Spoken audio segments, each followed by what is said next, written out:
back to yet another episode of Heels Off with Avanti Shroff. My guest today hails from a town called Sikar, and she has been part of several pageants. Her most recent achievement is to get a placement for her country, India, at the Miss Earth pageant in the semi-finale since 2010.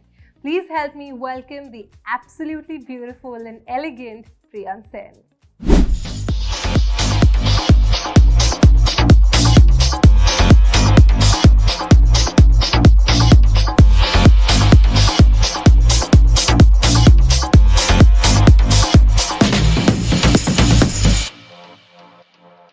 Hi Priyan, welcome to the podcast Heels Off with Avanti Shroff. How are you feeling right now? I'm feeling honored to be here. First of all, very happy since you're my pageant sister and meeting you after so long and being invited by TGPC, who has been the greatest supporter throughout my journey. So it's very, happy moment for me. So Priyan, you recently represented India at the prestigious Miss Earth pageant, and ever since 2010 India never really had a placement in the semi-finale, but you got that chance for India. But when you went for the pageant, did you have a little bit of insecurity or a little bit of a scare that what if I don't place again this time around? What I learned from my pageant journey, since I was in Miss Rajasthan and then for Miss Cosmos, I learned a very important lesson that don't be intimidated. If you're feeling scared, if you're feeling dull, don't take it on yourself and just perform your best. So that's what I've learned throughout my journey, and one of the greatest supporters that I had was Serena ma'am. Whenever I was going to perform on the stage, even during my preliminaries of finals, I used to call her, "मैं क्या करूँ?" And she was like, "You're Priyan. How तुम कैसे पूछ सकती हो ये सब कुछ?" So yeah, that went all great. I mean, quite literally, I can imagine that voice coming from behind. What made you go and participate at Miss Divine, which is the platform through which you could have represented India and Miss Earth? I wanted to feel relatable in my pageant journey, and since I was a medical student, health has been my advocacy since like forever. So be it human health or the environmental health. So the pageant that represented me the most, or which I found the most relatable to, was Divine, since it made me a representative for Miss Earth. So that's from where my motivation came from. That's amazing. So, walk me through that moment when you were on stage in Miss Earth and, the semi-finalists' names were going to be announced, and that exact moment when India was announced and you broke the drought and you were right there, placed after so many years. What was going behind in your mind at that moment? To be very honest, I knew in my heart deep down that I'm going to be placed this year, since I worked hard a lot and hard work really pays off. When I was going to Vietnam, before that I had so many comments on my profile, even on Miss Divine's profile, that no, she won't make it, and there were a lot of people that were commenting because we didn't place for so long. But I didn't let that take me down, and I somewhere knew that I have to prove these people wrong. So when my name was announced on the stage, that wasn't recorded. I was like, yes, I did it. Yeah, so that was my reaction. I think that was quite literally the give back answer to everyone who didn't have the faith in you, that yes, I'm the one who got you the placement. So I'm so proud of you for your journey at Miss Earth. So tell me something, was pageantry always like a childhood dream, that bug that bit you right at the beginning, or was it something that you developed over a period of time? Not at all. If you go back to my older posts on Instagram, you will see I was a very studious child, and I never in my life thought that I would be representing India or be a part of this pageantry industry. I was very fat and, you know, studious student who used to study all the time and didn't knew a bit about pageantry. I lost my father at a very young age, and that made my mother to, you know, bring me up as a tomboy. So I always used to talk like boys, walk like boys, and never knew the essence of being a woman. And that's what I deep down knew, that's where I'm lacking, because I knew I had a confidence to talk since I attended so many activities and seminars back in my school. I knew how to dance, I knew everything but being a woman, what it feels like to be a woman. So pageantry was a way out for me, that to bring in that confidence that yes, I can. Honestly, I came into pageantry to talk to my friends more like a woman, I would say. Right. So that's, I never knew that I would be a winner or be called as Miss India Earth. But look where you are today. Time does fly, and you have shone so beautifully. Like, every pageant preparation is really difficult. It's hard. There are a lot of things that go behind the scenes. So, what exactly happened when you were prepping for Miss Earth? Like, take me through the behind the scene moments. It was very tiring. So when I was crowned as Miss Earth India, it was in August, and at the end of the August and in September, I had my second semester exam. Since I'm a medical student, I had to give those. And the whole September I was prepping up for my exams, and on 3rd October I had the deadline to submit my 7 videos for Miss Earth. So on 28th September, I got free, and I literally had 5 days in my hands to prepare those 7 videos. But I am very, very grateful to my Cosmos family, Divine family, my Miss Rajasthan family, and my own family and friends who supported me so much and brought things up together to make it possible for me.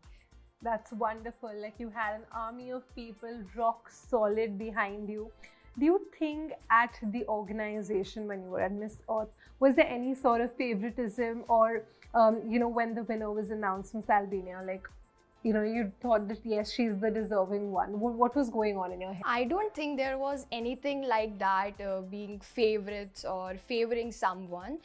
Everyone who were on that stage that day, they shined bright, and if you follow their journey, they actually worked hard for it. In fact, winner Albania Dhrita is a very good friend of mine, and I really believe that she is deserving. In fact, Miss Earth organizers supported me as well when I didn't knew I never flew out of India before Miss Earth, and they were very supportive when I went there, and when I landed there, all of them were there to, greet me. Right. So it was a very heartwarming experience for me, and no, I don't think there was anything like favoritism. I'm pretty sure it must have been quite an exciting journey for your first time, that too, to fly out of the country, international trip, and that too at such a big pageant. Like, those little butterflies must have surely kicked in, I'm sure. So Priyan, like, you've been a pageant veteran, you've been doing so many pageants, and the latest one has of course been Miss Earth. Before that, you've had a history of pageants that you've participated in. Is this it, or are we going to see more of Priyan on the pageant stage? Right now, I want to work more on my advocacy and bring and give back to the people that really worked hard for me, give back to my society. So right now, I don't have any plans, but we'll see what future holds for me. I am waiting for that. I'm waiting to see more of Priyan, because you've always shone bright like a diamond. So tell me one thing, like, if you have definitely done such a great job at representing the country, like, what would be your tips for your successor, because she has some major heels to fill into? For my successor, I would really, one tip that I would really like to give is enjoy, because when you enjoy, the universe gives it back to you. When since you said I've been a part of a lot of pageants, I was first runner-up in Miss Rajasthan, and I've never talked about this in my any interviews. When I was first runner-up in Miss Rajasthan, I was quite disheartened that I wasn't the winner, and I worked so hard for it.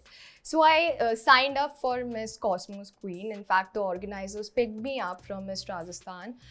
And when I went for Miss Cosmos, I was in top 6 with you standing at this stage, but I didn't win. And that was a reality check for me that yes, I'm not perfect. And back then I was really a kid before coming to Miss Cosmos Queen. I was really a kid who didn't knew what pageants really meant.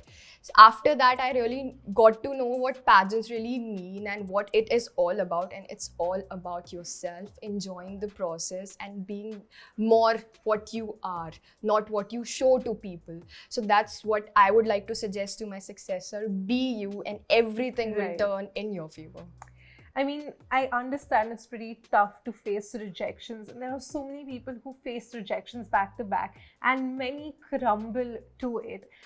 What picked you up from the bottom of the pile, and what made you participate in Divine and get through that entire phase of where you thought you were a failure?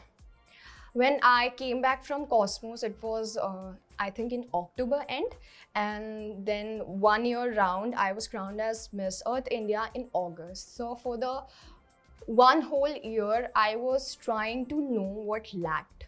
And initially when I went back to my home, I was crying for a month, and I thought that I'm perfect. Why I wasn't the picked one? But when I really went into the process, I talked to the organizers, to my mentors.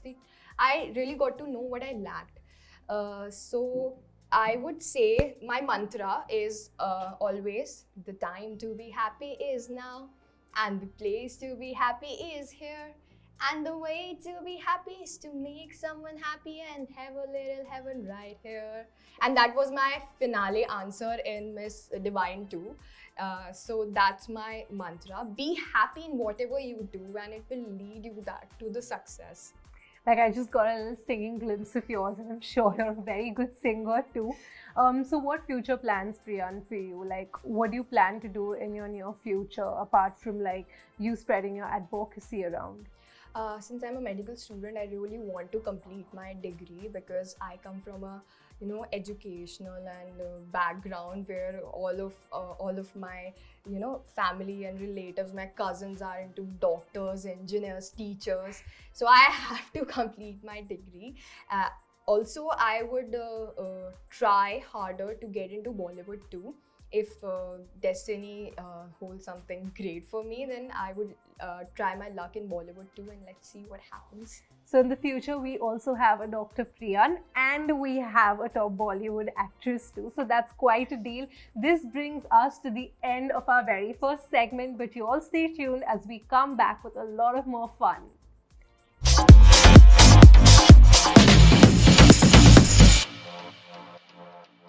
Welcome back to Heels Off with Avanti Shroff, and I have Priyan Sen here with me. We have just finished segment 1, but there is a lot of fun that awaits. So I need you to brace yourself, get in your game zone, because I have a fun rapid fire questionnaire lined up for you. Are you ready, Priyan? Yes. Okay, so make sure it's rapid, quick, and full of fire. So, starting off, 5 things you cannot leave your home without. My perfume, my water bottle, my mascara, and a book which I generally read, and my phone. Okay, of course, phone, for sure. Your newest obsession? Newest obsession is K-pop. Actually, it's been around for Right. so much time, but I just dived deeper into the concept of K-pop right now. So yeah. A makeup tip that you recently learned about?